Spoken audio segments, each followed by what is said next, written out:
شامی صاحب، سر کیا کہا جائے، دیر آئے درست آئے یا پھر یہ کہ دیر ہو گئی؟ کیونکہ جب سوالات ہو رہے تھے، جو پریس کانفرنس کی ہے وفاقی وزراء نے، اعظم نذیر تارڑ صاحب اور عطا تارڑ صاحب، پریس کانفرنس جو ہے وہ تو کچھ اڈیالہ سے متعلق معاملات، جیل مینول میں کیا لکھا ہے، قیدیوں سے ملاقات ہونی چاہیے نہیں ہے، خبر تو یہ آئی، انہوں نے دے دی کہ جی اب جو عظمیٰ خان صاحب ہیں ان کی بھی ملاقات نہیں ہوگی کیونکہ انہوں نے جو قواعد و ضوابط ہیں اس پر عمل نہیں کیا۔ لیکن سر میں چاہوں گا آغاز میں کہ ان سے سوال ہو گیا کہ جی نوٹیفیکیشن جو ہے وہ کب آئے گا، اصلی نوٹیفیکیشن؟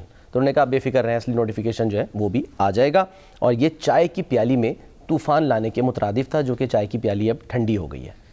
یہ بات نے کہی ہے نا کہ چیف آف آرمی سٹاف جو ہیں وہی چیف آف ڈیفنس فورسز ہوں گے۔ یہ تو کلیئر ہے، کل آپ نے بھی یہ بات کلیئر ہو چکی ہے، کانسٹیٹیوشن میں درج ہو چکا ہے، بات واضح ہے۔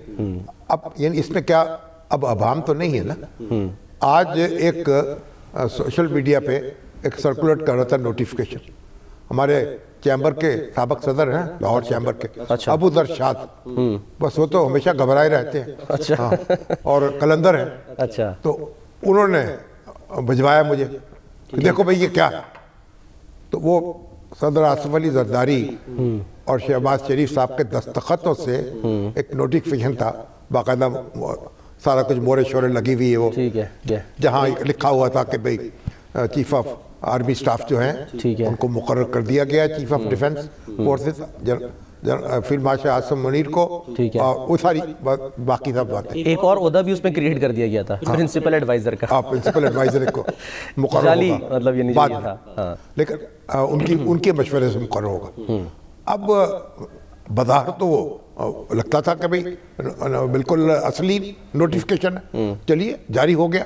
میں نے غور سے دیکھا تو اس میں دستخط تھے شہباز شریف صاحب کے اور صدر آصف علی زرداری کے۔ ٹھیک ہے، تو آج تک کوئی نوٹیفیکیشن ایسا جاری نہیں ہوا جس میں صدر اور وزیر اعظم دونوں کے دستخط ہوں ایک ساتھ۔ اچھا، ایک ساتھ، اچھا، اور کنکرنٹلی جو نوٹیفیکیشن جاری ہوتا ہے وہ سیکریٹری کی طرف سے ہوتا ہے، یا پریزیڈنٹ کے سیکریٹری کی طرف سے ہوگا، یا وزارت کے دفاع کی طرف سے ہوگا، یا وزارت قانون کی طرف سے ہوگا۔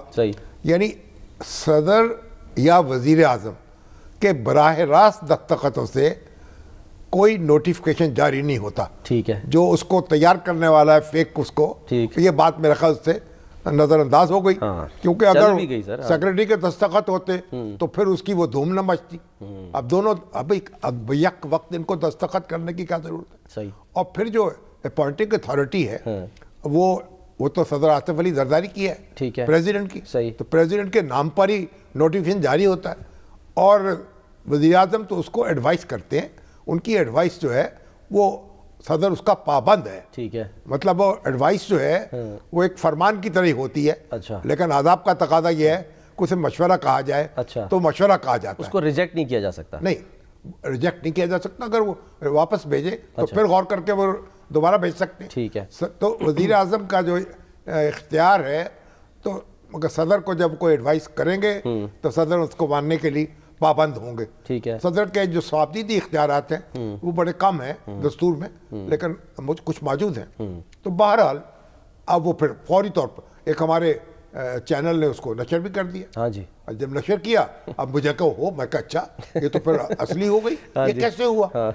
اب فوراً ہی ابھی چل ہی رہی تھی ہاں جی کہ معذرت آ گئی، پہلے خاموشی چھائی تھوڑی دیر کی، خاموشی، سناٹا، بالکل، پھر اس کا معذرت، اور واپس نوٹیفیکیشن۔ سر لیکن یہ سوال یہاں پر یہ ہے کہ ابھی کل آپ نے اتنی تفصیل سے اس پہ بات کی اور کہا کہ جی کس بات کی جلدی، کیوں آپ بیٹھ کے جو ہے غلط باتیں پھیلا رہے ہیں، اور رپورٹر وہ بھی سینئر رپورٹر تو احتیاط کرے نا۔ وہ تو مقرر ہو چکے ہیں چیف آف ڈیفنس فورسز دستور کے مطابق، بالکل، آرمی چیف بھی رہیں گے، ڈیفنس فورسز بھی رہیں گے، جس دن سے نوٹیفیکیشن جاری ہوگا ان کی مدت جو ہے ملازمت کی اس دن سے شمار ہوگی 5 سال۔ ٹھیک ہے، 5 سال تک دونوں منصب ان کے پاس رہیں گے۔ ٹھیک، تو اب یہ ہے بہرحال